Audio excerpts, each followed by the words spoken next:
As substâncias chamadas de drogas opiáceas são aquelas que são obtidas através do ópio. Os opiáceos, eles são extraídos de uma planta popularmente chamada de papoula.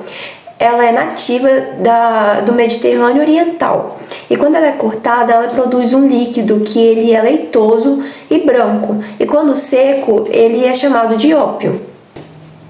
A morfina ela é considerada um opiáceo natural, por ser derivada do ópio e também não sofrer nenhuma transformação, nenhuma mudança. O ópio ele possui 24 diferentes alcaloides, mas a morfina é a mais abundante. Alcaloide é uma espécie que possui características básicas. E o que caracteriza isso na molécula? Bom, já que a gente está falando da morfina, na molécula de morfina possui um nitrogênio com um par de elétrons não ligantes. E esse par de elétrons não ligantes caracteriza uma base de Lewis, e é por isso que chamamos de alcaloide. Em 1806, o assistente farmacêutico alemão finalmente conseguiu isolar... E como que ele fez isso? Bom, ele dissolveu o ópio em ácido e logo em seguida ele neutralizou com amônio. O nome morfina foi dada em homenagem ao deus grego Morfeu, que era o deus do sono, em alusão aos efeitos depressores que a morfina causava no sistema nervoso central. Porém, a estrutura da molécula só foi determinada em 1925 e ela só foi sintetizada no laboratório em 1952. A morfina possui 3 grupos funcionais muito importantes: o álcool, o fenol e a amina terciária. Além disso, ela é moderadamente polar devido aos grupos hidroxila e amida. Ela é solúvel em solventes orgânicos e levemente solúvel em água. A morfina apresenta 17 átomos de carbono, 19 átomos de hidrogênio, 1 átomo de nitrogênio e 3 átomos de oxigênio. Na estrutura da morfina encontramos ligações simples e duplas entre os átomos, ligações pi e anel aromático. A presença de ligações pi no anel benzênico permite a ressonância, o que confere a estabilidade à molécula. Como vocês puderam perceber, a morfina tem efeitos prejudiciais tanto no indivíduo quanto na sociedade. A guerra do ópio é um ótimo exemplo disso. No início do século XIX, os chineses já estavam consumindo muito ópio, e isso estava trazendo problemas para o país, tanto sociais quanto econômicos. Então, buscando restabelecer a ordem e a saúde da população, o governo chinês proibiu o comércio do ópio. E isso bateu de frente com os interesses econômicos da Grã-Bretanha, que começou a contrabandear a droga. Mais tarde, em outra tentativa de combater o comércio do ópio no país, a China começa a chamada Segunda Guerra do Ópio, onde, além da Grã-Bretanha, a França entra também nesse conflito. E mais uma vez a China sai derrotada.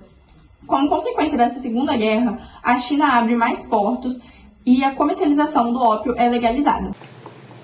O uso da morfina ele é muito restrito por ser um analgésico muito forte e ele é utilizado só em casos de dores extremas por possuir alguns efeitos colaterais, tais como alucinações e também dependências. Para tentar diminuir esses efeitos colaterais, algumas empresas criaram projetos para tentar modificar a estrutura da molécula.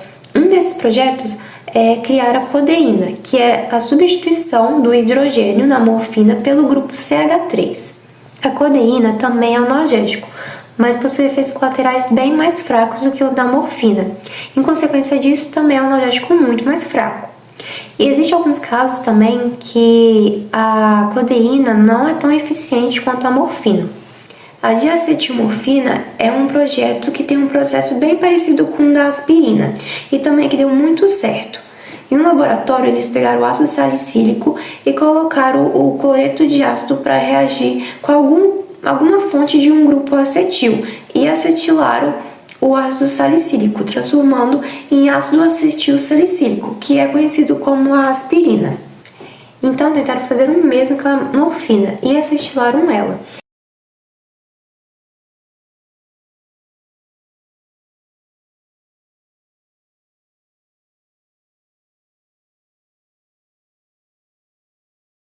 Essa molécula interage muito bem com o sistema nervoso central e ela é um analgésico muito mais forte, muito mais poderoso, com efeito muito mais rápido que a morfina. Só que na época eles acreditavam que a diacetilmorfina ela possuía bem menos efeitos colaterais do que a morfina, por isso que era muito receituada, muito comercializada na época.